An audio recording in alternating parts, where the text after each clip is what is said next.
Welcome.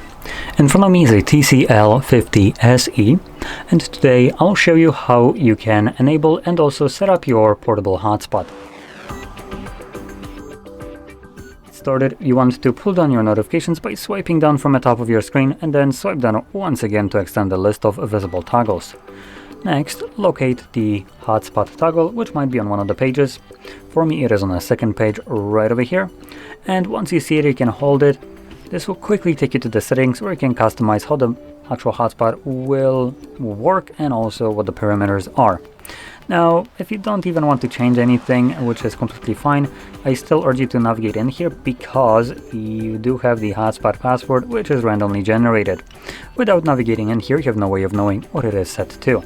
And additionally, I do just recommend removing it and setting up your own new password, which will need to have at least 8 characters in length. That can be letters or numbers. So from here, we're going to close this, and now we can tap on a toggle to turn it on. Oops, I think I just lowered down the brightness to the point that I can't see what's on the screen. There we go. So from here, click on the toggle and you're good to go.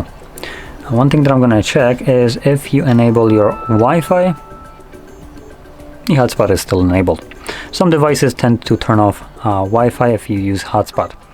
But in any case, as you can see, it is now enabled and you can connect to it. Now once you're done with it, I can just tap on the toggle once more to turn it off. But by default, in the settings, hotspot does turn off automatically after I believe it was set to 5 minutes of inactivity, so you don't really need to worry about it running permanently in the background and wasting your battery.